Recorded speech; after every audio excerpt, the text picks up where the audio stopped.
Bien, chiquillos, vamos a comenzar entonces. Alguien, si tiene contacto con el Benjamín Piña, porfa, dígale que se intente conectar otra vez, ya que no carga su entrada al Zoom. Si alguien puede decir al Benja Piña que intente conectarse nuevamente, si alguien puede contactarse con él rapidito, ya que se quedó pegado en la sala de espera y no sé por qué, algo que de repente pasa aquí en el Zoom no es a la primera persona que le ha ocurrido, la verdad. Bien, chiquillos. El día de hoy vamos a continuar con la materia, con los contenidos de movimiento circunferencial, pasando al segundo tema que tenemos que trabajar de él. Son tres grandes temas los que vamos a trabajar. Por una parte ya vimos lo que era el movimiento circunferencial en sí, los conceptos básicos que implica el movimiento circunferencial, y además estuvimos trabajando lo que era la aceleración centrípeta, esta aceleración que es la responsable de que el cuerpo pueda mantener su trayectoria circular. El día de hoy, chiquillos, vamos a analizar el causante de esta aceleración centrípeta, el que determina el que el cuerpo pueda rotar y un cuerpo de determinada masa. O sea, vamos a nuevamente evocar un poco, vamos a volver a mencionar las leyes de Newton, porque obviamente al ser una fuerza tenemos que verificarla dentro de él. Así que los objetivos del día de hoy son los siguientes. Por cierto, chiquillos, antes de que empiece, lo acabo de publicar en el Instagram de todas maneras, pero lo comento ahora. Debido por motivos personales, chiquillos, hoy día la clase del taller, de la clase de PTU, esto lo publiqué recién, esto lo publiqué ahí en el Instagram si no lo han visto. Pero el día de hoy, chiquillos, la clase de PTU, de física de prueba de transición, va a terminar a las 4. No vamos a alcanzar a tener hoy día, chiquillos, ejercitación por motivos personales, pero la próxima semana las retomamos y ejercitamos con ella todo. Así que, y para que también se lo informe a sus compañeros que no están en esta clase, pero que sí se conectan más rato, para que sepan que hoy día la clase termina a las 4. Partimos de 3 a 4, hoy día solo veremos contenido. Muy bien, chiquillos. El día de hoy vamos a definir lo que es la fuerza centrípeta y la vamos a relacionar con todas las variables que ya hemos visto del movimiento circunferencial. Es decir, vamos a ver de qué manera se relacionan, de qué manera están conectadas entre sí. Luego vamos a analizar el concepto de fuerza centrífuga y sus características. Vamos a revelar el misterio de que si esta fuerza, qué tan real y qué tan no real es, así respondiendo a la pregunta que Renato hace varias clases ya nos viene haciendo y que le dije que nos fuéramos ordenando para no confundirnos. El día de hoy la vamos a ver. Y finalmente vamos a aplicar todos estos conceptos de movimiento circunferencial en lo que se llama la transmisión del movimiento en ruedas unidas a cuerdas o correas, como por ejemplo lo que pasa en las ruedas de en los cambios de la bicicleta, que están los platos de la bicicleta unidas por la cadena. Eso tiene un efecto que nosotros siempre cuando las vemos que una gira más rápido que otra. Vamos a comprender el día de hoy cómo se analiza esta transmisión del movimiento circunferencial.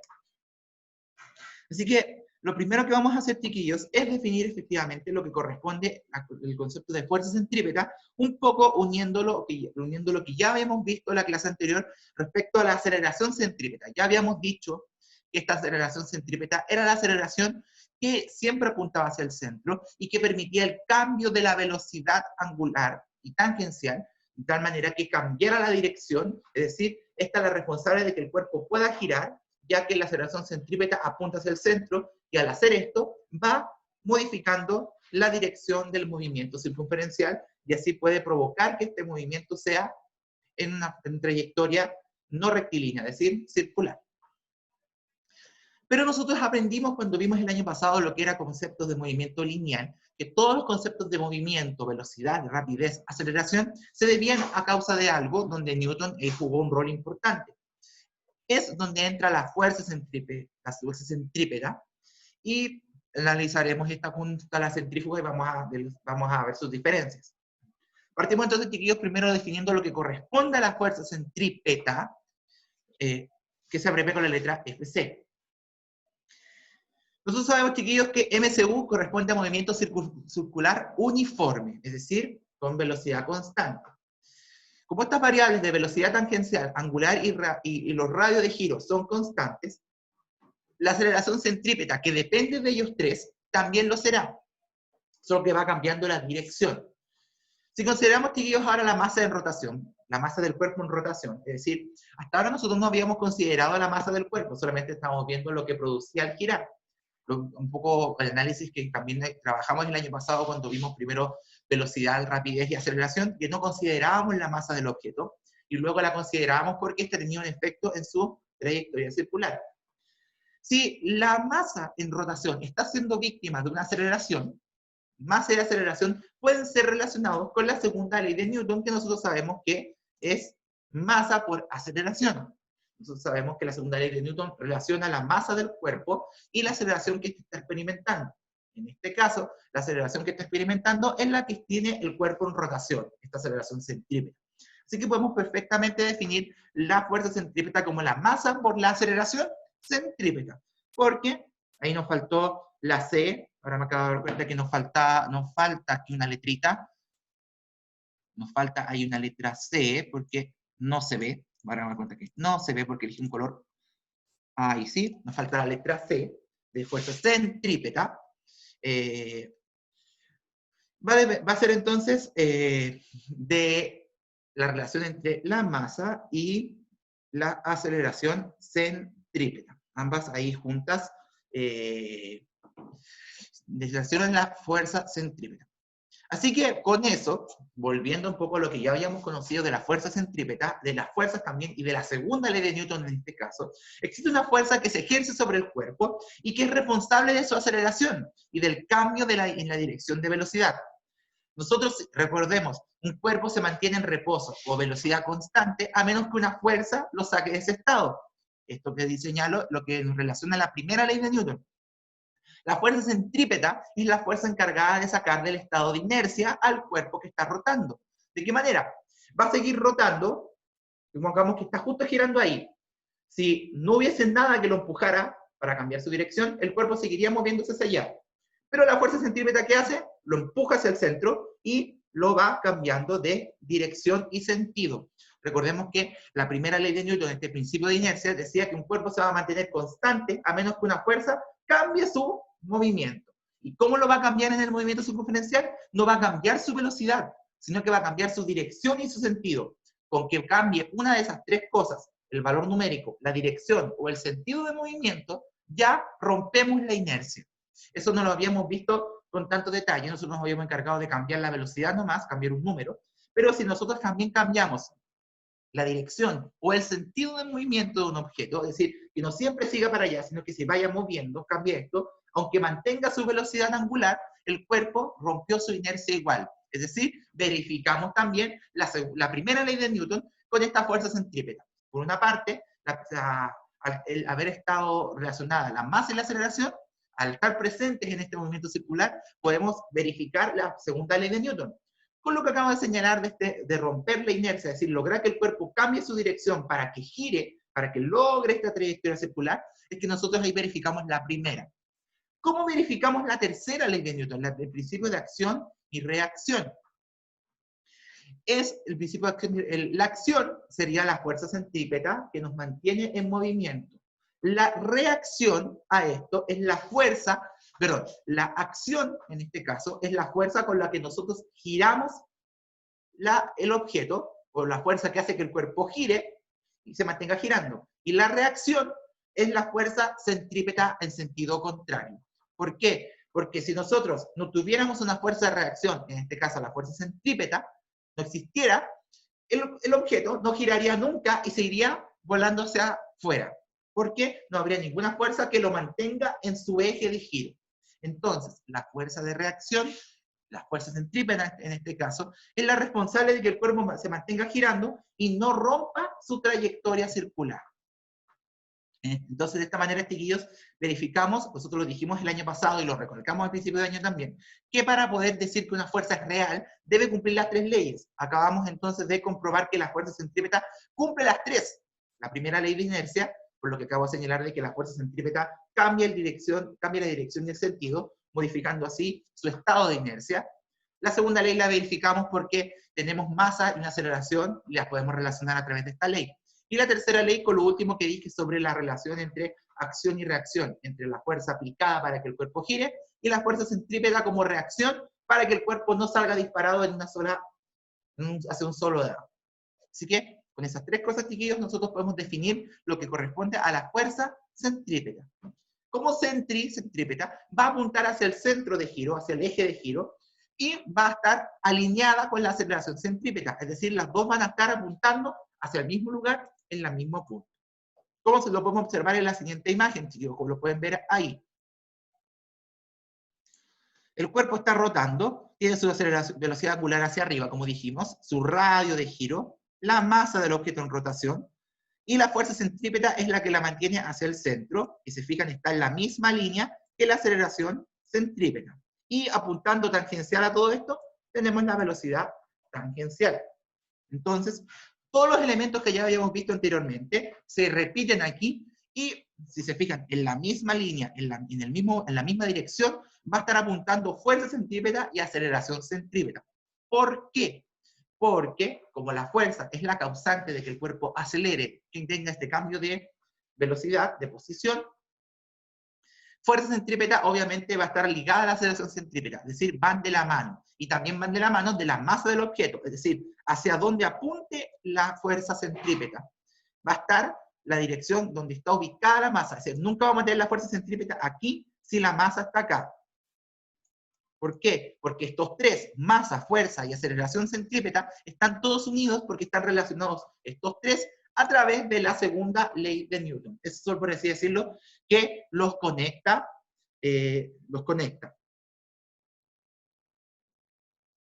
Así que recuerden que la segunda ley de Newton es lo que nos va a permitir conectar estos tres, por eso van los tres de la mano. Eso es lo que podría, por así de alguna manera, conecta estos tres conceptos. Fuerza centrípeta, aparte que el apellido centri, de centro, nos apunta hacia el centro de giro. Entonces, a partir de las expresiones de aceleración centrípeta, nosotros ya habíamos dicho previamente que la fuerza centrípeta era masa por aceleración centrípeta, se mantenía esa relación de la segunda ley.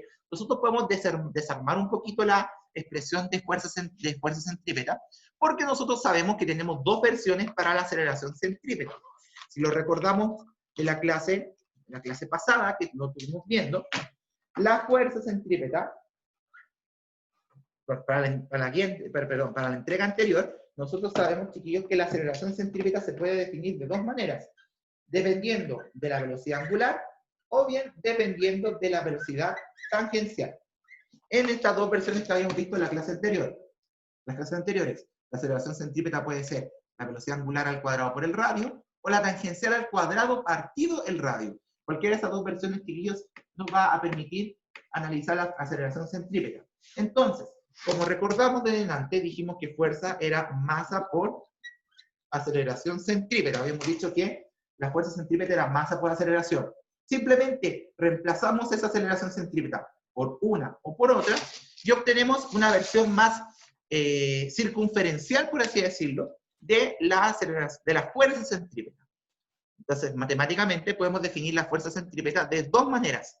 Por una parte, la masa por la aceleración, que puede ser la versión de velocidad angular al cuadrado por el radio, o bien la versión tangencial de fuerza, es masa por aceleración centrípeta, en su versión tangencial.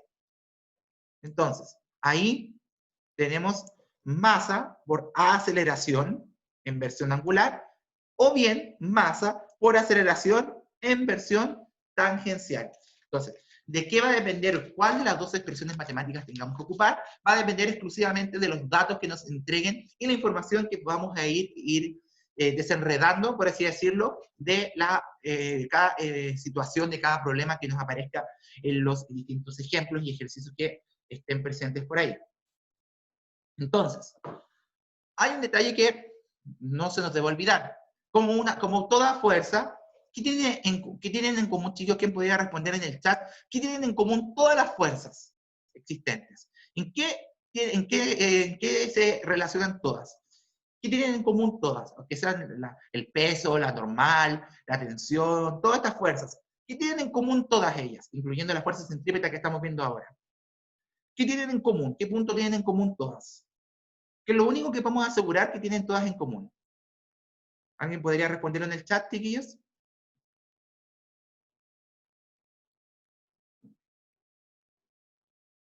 ¿Alguien se atreve a decir qué pueden tener en común estas tres?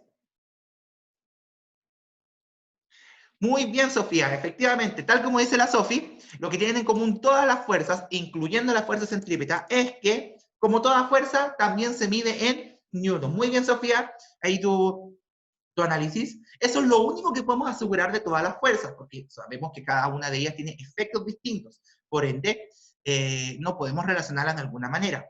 Pero lo que sí podemos relacionar es la unidad con la que se mide. Es decir, no debemos olvidar en ningún momento lo que hemos hecho hasta ahora de que se miden en newtons. Newton sería esta unidad de fuerza, que se mantendría entonces constante para cualquiera de ellas.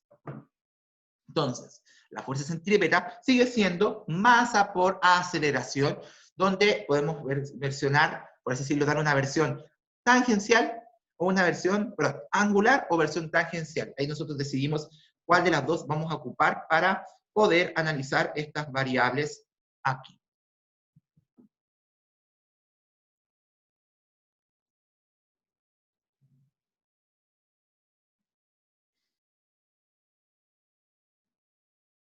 Entonces, chiquillos, perdón que me había llegado un mensaje personal. Lo vamos a importante, estamos viendo una, por eso le dije lo de la clase.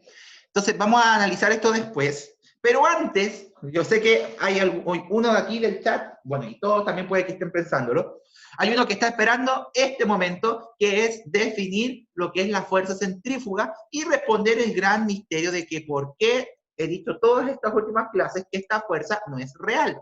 Así que llegó el momento, chiquillos, de poder determinar y analizar esta fuerza centrífuga. La fuerza centrífuga, la gran pregunta, ¿será una fuerza real? Eso es lo que vamos a responder en continuación. Lo primero que debemos analizar, chiquillos, es que como el cuerpo posee aceleración, es decir, no lleva velocidad constante, el sistema donde el cuerpo se está moviendo, es decir, el cuerpo mismo, el cuerpo en rotación, se le dice que es un sistema no inercial. ¿Qué quiere decir esto? Que al interior del sistema no se pueden verificar las leyes de Newton. ¿A qué me refiero con esto? Cuando nosotros decíamos que un sistema cumplía las tres leyes de Newton, este sistema donde yo me muevo, el lugar sobre el cual yo me estoy moviendo, debe estar en reposo. Si yo corro, teóricamente se dice que estamos en reposo en la superficie. Si yo camino en línea recta, el suelo donde estoy está en reposo, no se mueve, pero yo sobre él sí me muevo. En cambio, en el movimiento circunferencial, si yo voy a, por ejemplo, imagínense que estoy arriba de una montaña, de un juego del Tagadá, por ejemplo. Yo si voy arriba del Tagadá, mi superficie, mi sistema donde yo estoy, se está moviendo. Al revés de lo que pasaba cuando yo estoy en la tierra, donde lo que yo me muevo, pero el piso no. En un Tagadá, el piso se mueve, pero yo no. Es decir, el sistema no está en inercia, que es una de las reglas fundamentales que debe tener un sistema para que se verifique las leyes de Newton. ¿Qué consecuencias tiene que el sistema esté en este estado de no inercial? Es decir, que donde yo estoy parado se está moviendo y no soy yo quien se mueve. Que todo lo que experimentemos sobre él, a excepción de la fuerza centrípeta, son resultados de el efecto de la inercia mía, de mi inercia, porque yo estoy parado arriba del sistema que se mueve y yo estoy en reposo. Todo lo que yo sienta sobre el sistema, que no sea la fuerza centrípeta, porque la fuerza centrípeta es externa al sistema, viene desde afuera, son efectos de mi inercia. ¿Qué quiero decir con esto? Supongamos que el Tagadá se sigue moviendo, gira, gira, gira, gira, y yo voy con él. Y me da la locura y me paro en el medio del Tagadá. Si yo me paro en el medio del Tagadá y me quedo quieto en el Tagadá, el sistema se está moviendo, pero yo estoy en reposo. ¿Qué va a pasar si el Tagadá se frena de golpe? O frena de un muy viaje. ¿Qué va a pasar conmigo? ¿Qué podría decir? Aparte del costalazo que me voy a dar. ¿Qué pasa con mi persona, si yo estoy quieto, el Tagadá gira y de repente el Tagadá frena? ¿Qué va a pasar con mi movimiento? ¿Voy a seguir en reposo o no? ¿Quién podría responder, los chiquillos?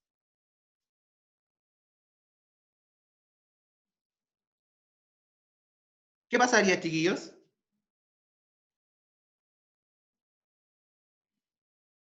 Se rompe el reposo, ¿cierto? Porque yo sigo el movimiento del tagadá, como que, por así decirlo, el tagadá me llevó, ¿cierto? Si el tagadá frena, yo me voy con él. Lo mismo que ocurre cuando estamos arriba de una micro, sentados en un bus o en el metro, y este pega un golpe violento. ¿Qué pasa? Yo me moví, o yo me dejé, la micro o el metro me lleva. ¿Cierto? Te caes y te golpeas re duro, como dice el Tomás. Efectivamente, ¿por qué? ¿Por qué? Porque si bien yo estoy en reposo, aquí se dice que uno es solidario con el sistema. ¿De qué manera? Si yo estoy en reposo y el sistema que se está moviendo frena, yo voy a frenar, yo voy a dejarme llevar por el movimiento del freno y voy a moverme con él. Es decir, yo voy a ser solidario. Pero yo me moví de manera, o sea, yo me saqué de la inercia. No, fue el sistema el que me sacó de la inercia. Es decir, yo solamente sentí sus efectos. Cuando la micro frena, yo me muevo no porque yo rompí la inercia, sino porque el sistema me hizo sentir que eso pasó, por así decirlo. Entonces, yo, por así decirlo, arriba de un sistema en movimiento, como una micro o un tagadá, estoy siendo solidario con él. Es decir, yo estoy rompiendo mi inercia porque él la rompió, no de manera propia. Esos son efectos, son sensaciones, no son caos, no son acciones mías. Nosotros, si recordamos lo que era una fuerza verificable con las leyes de Newton, una fuerza es una acción realizada por mí para romper el estado de inercia. Si yo no puedo romper la inercia de manera propia, lo que sienta no es una fuerza, es un efecto. Y vamos a marcar la diferencia. La fuerza centrífuga, para retomar un poco lo que referimos, no es real porque el efecto de la fuerza centrífuga no lo genero yo, lo genera el sistema en rotación. Es decir, yo no hice la acción. Para que una fuerza sea real, quien la hace es el mismo que la siente, por así decirlo. Si yo no la hago, no hice una acción, no hice una fuerza. Es decir, la fuerza centrífuga no la generé y no puedo verificar que sea real. ¿Qué otra cosa podemos decir para confirmar esto? Visto desde el sistema, de referencia, además de la interacción entre el hombre y el piso, que puede ser el ejemplo de la persona en el tagadá, una fuerza centrífuga hacia afuera siempre va a ir hacia afuera del sistema, se ejerce sobre él. Es decir, cuando nosotros vamos girando, el sistema nos va a empujar hacia afuera por efecto de la rotación. Es una sensación, como cuando uno gira, cuando va en un tagadá o cuando, por ejemplo, ve girar una comida en la juguera, va a ver que la ropa o va a ver que la comida se queda pegada a las paredes, como que se va hacia afuera.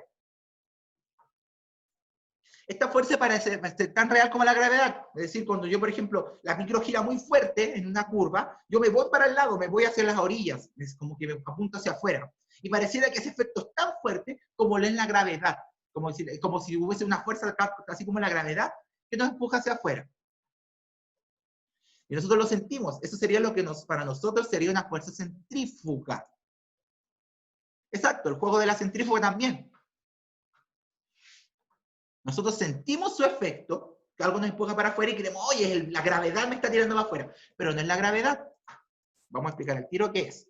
Pero a diferencia de ellas, chiquillos, la fuerza centrífuga no está asociada a ninguna reacción. No hay nada sobre lo que el hombre pueda tirar. ¿Qué quiere decir esto? La fuerza centrífuga no es reacción a nada. Es solamente un efecto de la rotación. Es una sensación que es un efecto de la rotación, no es consecuencia de algo, es decir, no es reacción de algo. La fuerza centrífuga entonces no es parte de una interacción, sino el resultado de la rotación, es ficticia, como dice ahí. ¿Por qué? Porque si la fuerza centrífuga fuera una fuerza real, la podríamos hacer en cualquier parte y todos la sentirían. Si yo estoy fuera de la rotación, fuera del sistema de rotación, ¿siento la fuerza centrífuga? No, no la siento. ¿Por qué? Porque no estoy sintiendo los efectos de la rotación. Las fuerzas reales son verificables en cualquier circunstancia. Y estemos siendo víctimas de ella o no, sabemos que están ahí. La fuerza centrífuga no es verificable siempre, porque si yo no estoy girando, no sé que está.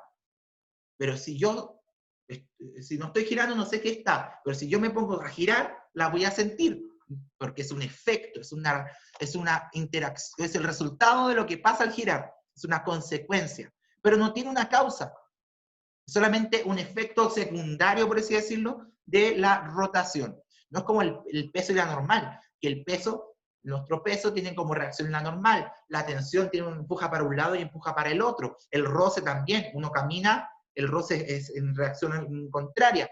Todas, se fijan, todas tienen un par acción-reacción. La centrífuga no lo tiene. La fuerza centrífuga solamente es un efecto del giro. No es causa y efecto. Y uno diría, la fuerza centrípeta no será acción y la centrífuga reacción. No es así, ¿por qué? Si fuera acción-reacción, el par debería ser la acción, el cuerpo hacia el centro, y la reacción sería del cuerpo hacia el centro, sería la fuerza centrípeta, la fuerza de acción, y la reacción sería desde el centro de giro hacia el cuerpo. ¿Hay algo en el centro de giro de un cuerpo que gira, valga la redundancia?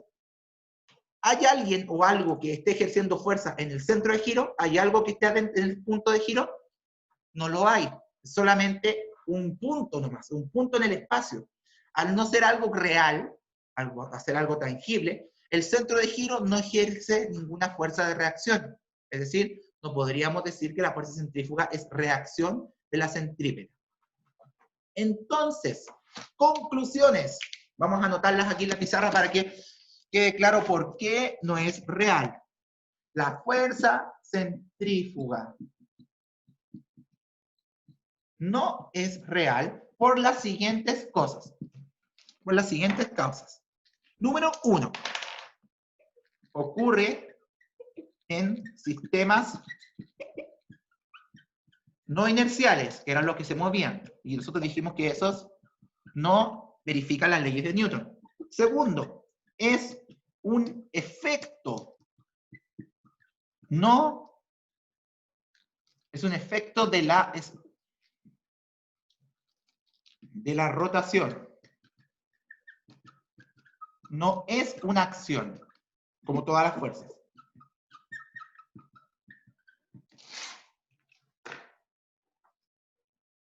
Y además, la tercera cosa que puede decir que no es una fuerza real es que no se verifica fuera del sistema. Newton, cuando verificaba las fuerzas y quería decir que las fuerzas eran reales, las verificaba en cualquier contexto. Y si lograba verificarlas en cualquier lugar y bajo cualquier circunstancia, las llamaba fuerzas reales. Lo que pasa con la fuerza centrífuga es que no se puede verificar en cualquier contexto porque no es un efecto real, como dijimos. Es solamente un efecto de la rotación que es temporal. Y nosotros diríamos, pero la fuerza no gira siempre. ¿Por qué la fuerza centrípeta entonces sí es fuerza real? Porque tiene una masa asociada y una aceleración que mantiene el giro. Al haber una masa, tenemos algo verificable, tenemos inercia. Es decir, tenemos, según primera ley de Newton, tal como lo explicamos de antes. Así que esas son las cosas por las cuales hacemos que la fuerza centrífuga no sea una fuerza real, sino una fuerza ficticia, un efecto, una sensación que sentimos cuando el cuerpo está en rotación. Espero que lo que expliqué con harto detalle, le di harta vuelta porque da para pensarlo bien y también para cuestionarse, pero yo siento ese tirón, pero es solamente una sensación. Recordemos que Newton define las fuerzas como acciones, no como sensaciones. Entonces ahí marcamos las diferencias completamente en este caso. Así que ahí explicamos un poco lo que es la fuerza centrífuga.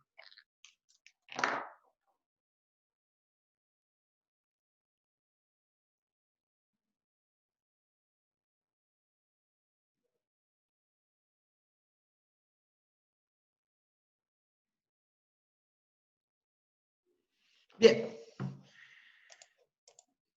Quedando eso claro, como se dice, por lo tanto se considera una fuerza ficticia, solamente una sensación, un efecto que produce todo esto.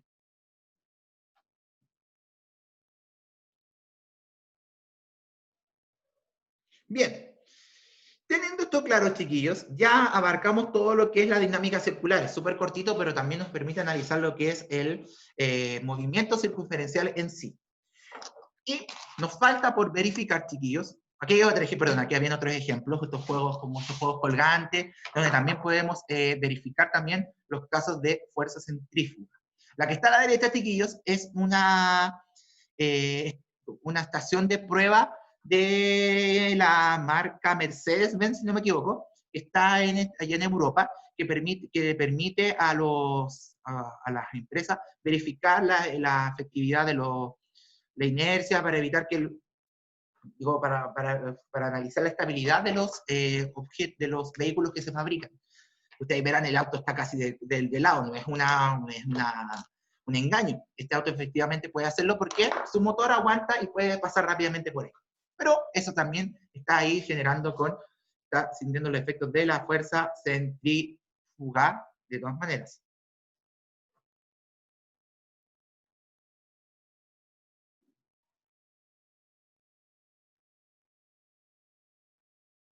Muy bien. Vemos un ejemplo de movimiento de fuerza centrípeta antes de pasar a el de analizar lo siguiente. Dice lo siguiente: María hace girar una esfera de acero de 850 gramos. Si su brazo mide 65 centímetros y le toma 2,9 segundos en dar una vuelta completa a su brazo, hacer esto, determine la aceleración centrípeta de la esfera y la fuerza centrípeta, que adquiere la esfera. Tenemos esas dos preguntas. Así que nos vamos a ir, vamos a anotar el tiro los datos antes de cambiar la pizarra. Los datos que tenemos ahí: la masa de la esfera es 850 gramos. El largo del brazo de María, ¿para qué nos sirve, chiquillos? ¿Qué nos daría como dato?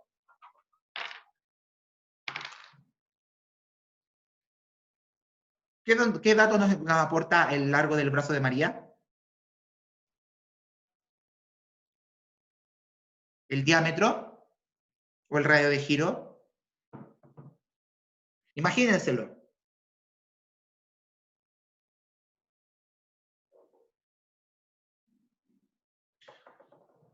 Ya, Danae, pero piensa, imagínate cuando tú giras tu brazo. Tú das una vuelta entera, ¿cierto? Pero tu brazo da toda la vuelta. ¿El brazo da el largo de giro o no? Piénsalo bien.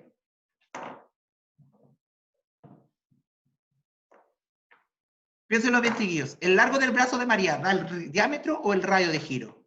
Piénsenlo bien.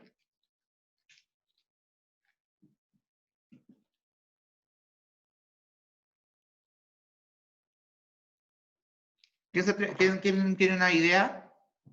Si no, le explico. ¿Le explico? El radio de giro. ¿Por qué el radio de giro? Si buscamos que este es el brazo de María.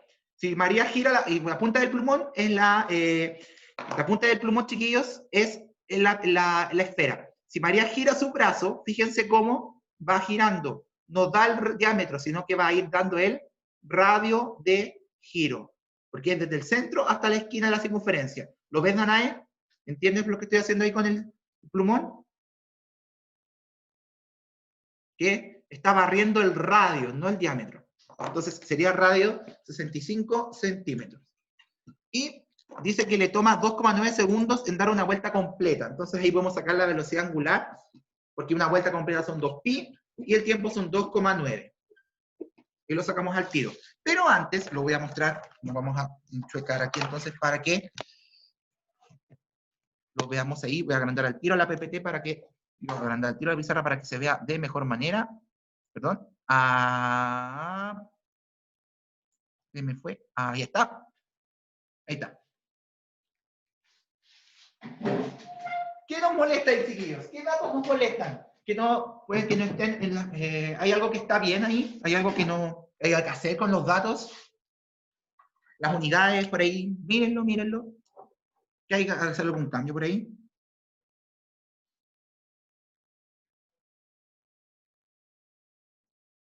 ¿Qué hay que hacer con estos datos, chiquillos?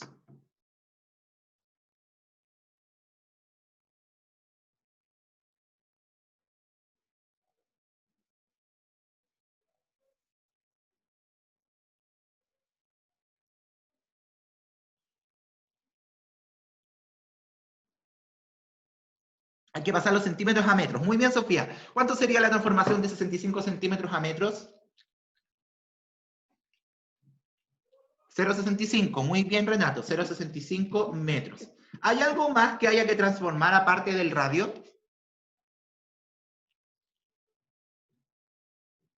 ¿Alguien ve algo más que haya que transformar?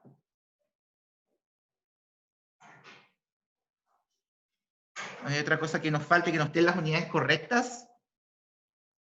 Mírenlo bien.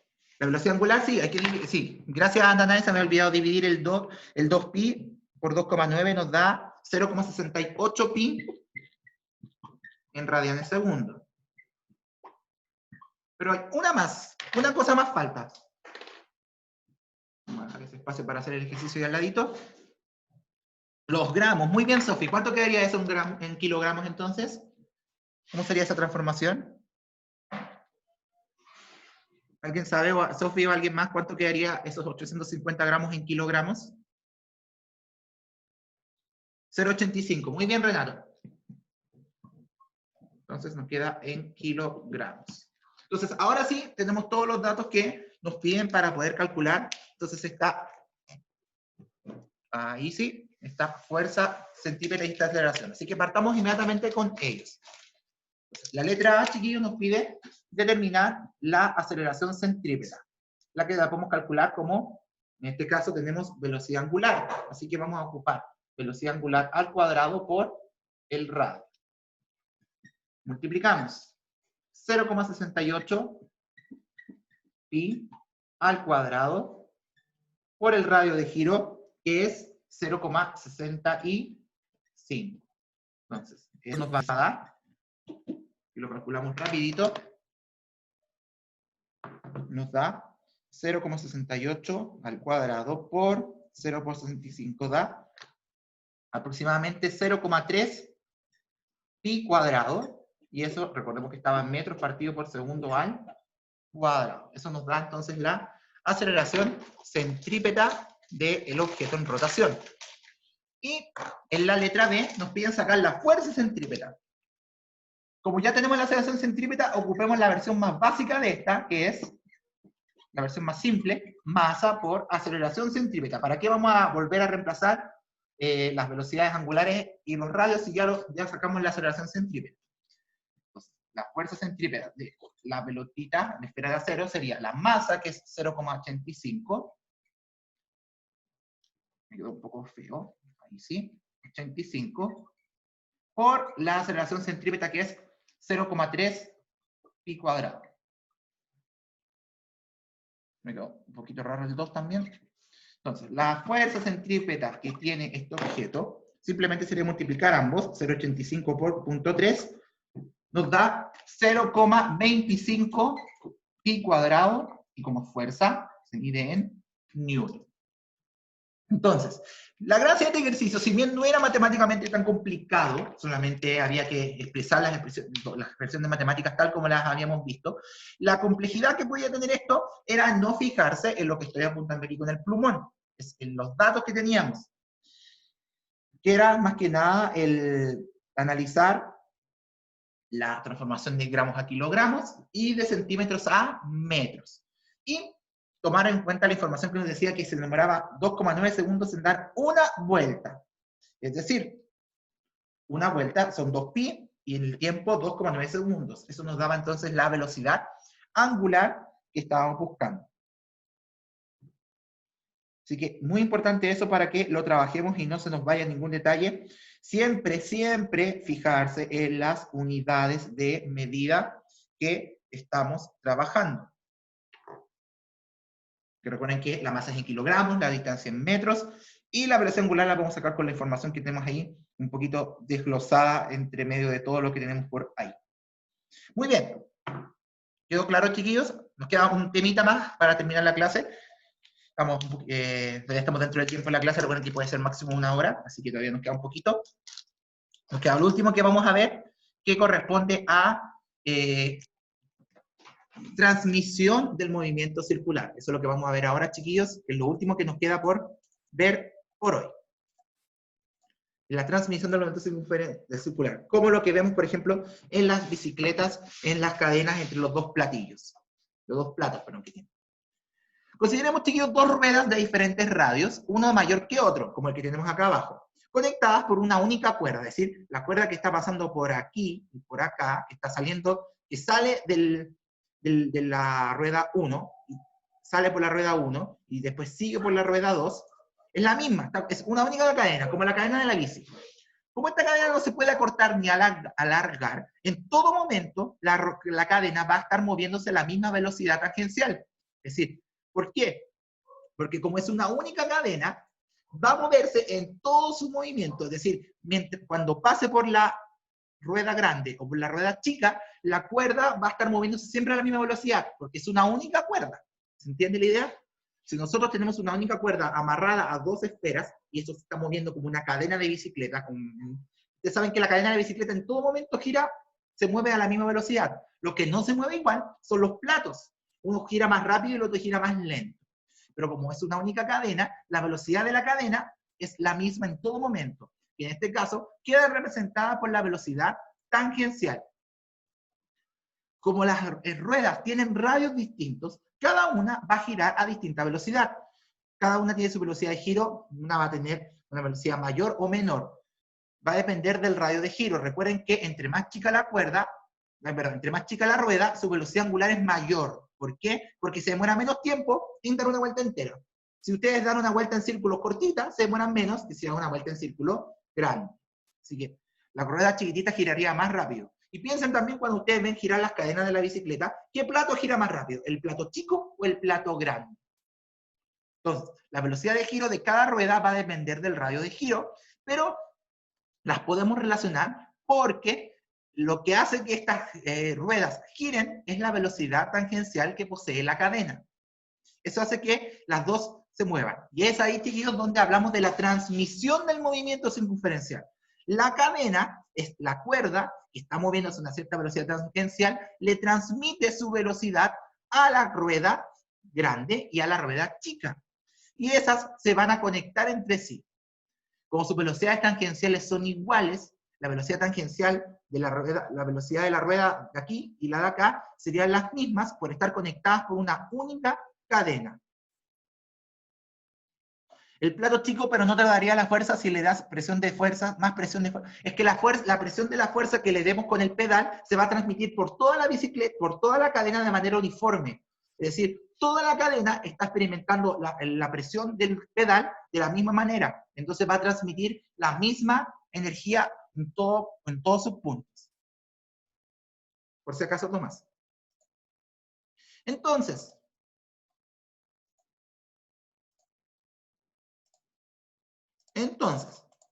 reemplazando la velocidad tangencial, vamos a obtener lo que se llama la ecuación de transmisión, que es, como ya dijimos antes, la velocidad tangencial es igual a la velocidad tangencial de la primera rueda, es igual a la de la segunda, por estar por la misma cadena. Entonces, generamos la que está acá abajito, la ecuación de transmisión, es decir, la relación entre la velocidad angular y el radio de la primera rueda es igual a la relación que existe entre la velocidad angular y el radio de la segunda rueda. Si tiene y aquí se compensan. Cuando la rueda grande es la rueda grande va más lento, pero tiene más radio. La rueda chica va más rápido, pero tiene menos radio. Entonces, estas cosas se compensan. Lo que no tiene una, lo va a tener la otra. Así mantenemos la igualdad en la ecuación de transmisión del movimiento circunferencial. Entonces, para resumir, dos esferas o discos que estén conectados por una única cuerda van a tener la misma velocidad tangencial en cualquiera de sus puntos por ser una única cuerda la que está haciendo que el cuerpo gire. Como sabemos la relación de la velocidad tangencial con el radio y la velocidad angular, podemos reemplazarla, pasar desde esta a esta, y con eso obtener la llamada ecuación de transmisión del movimiento circunferencial, que dice que existe una relación donde la velocidad tangencial representada por la angular y el radio va a ser la misma en la rueda grande y en la rueda chica. Y lo que no tiene una, lo va a tener la otra. Es decir, si una rueda gira más rápido, la otra va a ir más lento, pero sus radios van a compensar todo esto. Es decir, Siempre la rueda que gire más, para que cuando hagan los ejercicios, siempre la rueda más chica va a ir más rápido y la rueda más grande va a ir más lento. Siempre deben fijarse de que cuando hagan estos ejercicios de ecuación de transmisión, la rueda más chica tenga más velocidad angular que la rueda más grande. Si eso no pasa, la ecuación de transmisión no se cumple porque no se cumpliría esta igualdad de aquí. Importante ese detallito, chiquillos. Hagamos un ejemplo del tiro para que terminemos rapidito la clase para que no nos alarguemos más de lo que ya hemos hecho porque es una clase bien extensa. Tuvo harto que hablar. Dice el ejemplo.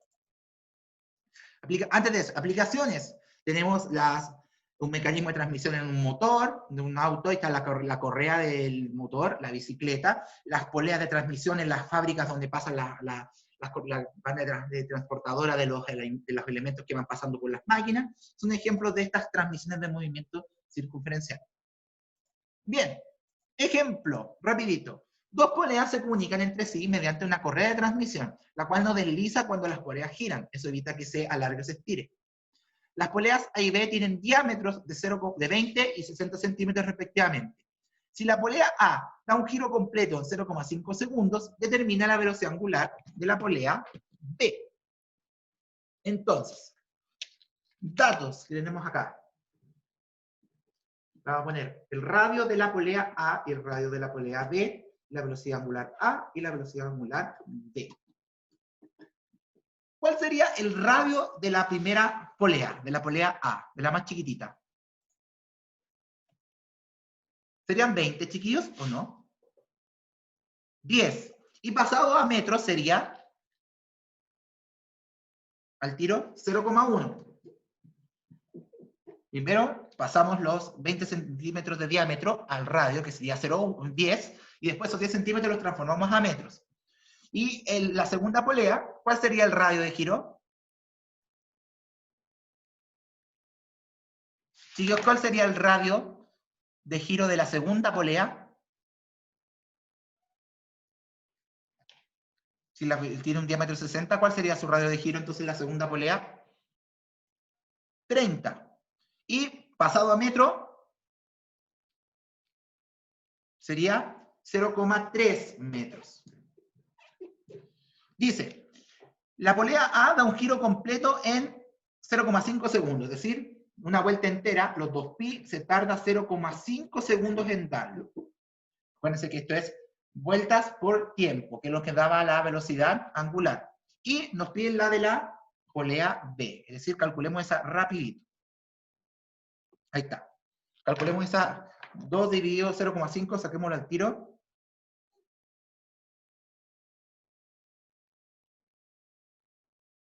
Dos dividido 0,5 nos da 4, entonces la velocidad angular de la primera sería 4pi radian segundo. Entonces, apliquemos, chiquillos, la ecuación de transmisión que nos decía que la velocidad de la primera por su radio va a ser igual a la velocidad de la segunda por su radio. Eso es lo que nos dice la ecuación de transmisión. ¿Tenemos la velocidad angular de la primera? Sí. La velocidad angular de la primera era 4pi con un radio de 0,1. La velocidad de la segunda no la conocemos, pero el radio de giro sabemos que es 0,3. Quedó horrible el 3. Ahí sí. Entonces, 4 por 0,1 nos da 0,4 pi. Y eso es igual a la segunda angular por el radio de giro de la segunda polea. Pasamos eso para allá dividiendo. Es 0,4 pi partido 0,3. Eso nos da la velocidad angular de la segunda polea. Y nos da 1,33 pi radian segundo. Lo obtuvimos. Rapidito, chiquillos, un despeje súper rápido. Pero ¿en qué me quiero detener aquí? Se comprueba lo que dije en antes. La primera polea, que es más chica, gira más rápido que la segunda, que es más grande. ¿Se comprueba eso, chiquillos? Miren los datos que obtuvimos. ¿Se comprueba lo que decía en antes? La rueda más grande gira más lento que la más chica, o al revés, la rueda más chica gira más rápido que la grande. ¿Se comprueban esa información, chiquillos? ¿O no? Mírenlo y me dicen.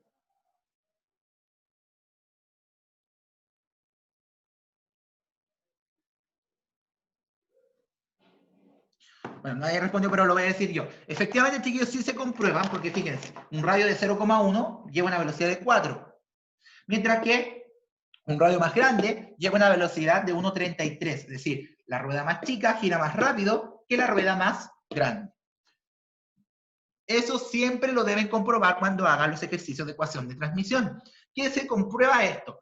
Que la más chica gira más rápido que la más grande, en este caso las ruedas. Si no se comprueba esto, no pueden confirmar que el ejercicio está correcto. Así que fijarse muy bien, porque eso va a ir más que nada al etiquetar los datos que tenemos aquí y también cómo los vamos colocando en la expresión matemática.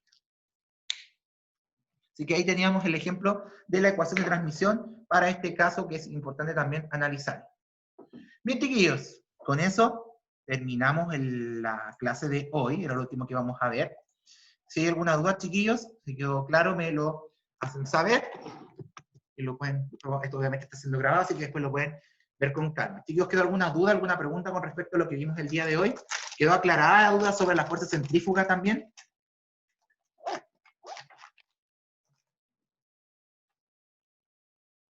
Si no hay más dudas, chiquillos, lo dejamos hasta acá, para que después nos volvamos a encontrar en la tarde. A ver, ¿qué dice el Tomás? ¿Qué pasaría si estás en un vehículo en movimiento en la micro y tú también te mueves? ¿Qué pasaría? Ahí entramos a lo que es el movimiento relativo. Entramos a lo que decía Galileo y lo que decía Einstein del movimiento relativista. Ahí entramos con las velocidades relativas. Si ambos, el vehículo y yo me estoy moviendo, si ambos se mueven al mismo tiempo, pues de manera independiente, o sea, yo me muevo por mi cuenta y el vehículo se mueve por mi cuenta, ahí entramos a otra vereda, entramos a la vereda del movimiento relativista. Las velocidades relativas, lo que decía Einstein, cuando decía que el tiempo es relativo y todo eso, ahí entraríamos a esa parte, entraríamos a otra rama mucho más independiente de la anterior. Bien, chiquillos. Esa pregunta. Ya, chiquillos, dejamos entonces la clase hasta aquí porque ya estamos en la hora ya, 1:30. Recuerda que no, la idea no es pasarme del horario que yo mismo establecí. Así que los dejo invitados a los que nos juntamos en la tarde para continuar con la materia de prueba de transición. Y la próxima semana vamos a ver la última materia antes de la entrega de la guía que corresponde a inercia rotacional. Ahora estuvimos viendo, chiquillos, hoy día lo que causa que el cuerpo se mueva, y la próxima semana vamos a explicar lo que hace que un cuerpo no se empiece a mover, lo que hace que un cuerpo se mantenga en reposo en su movimiento circunferencial.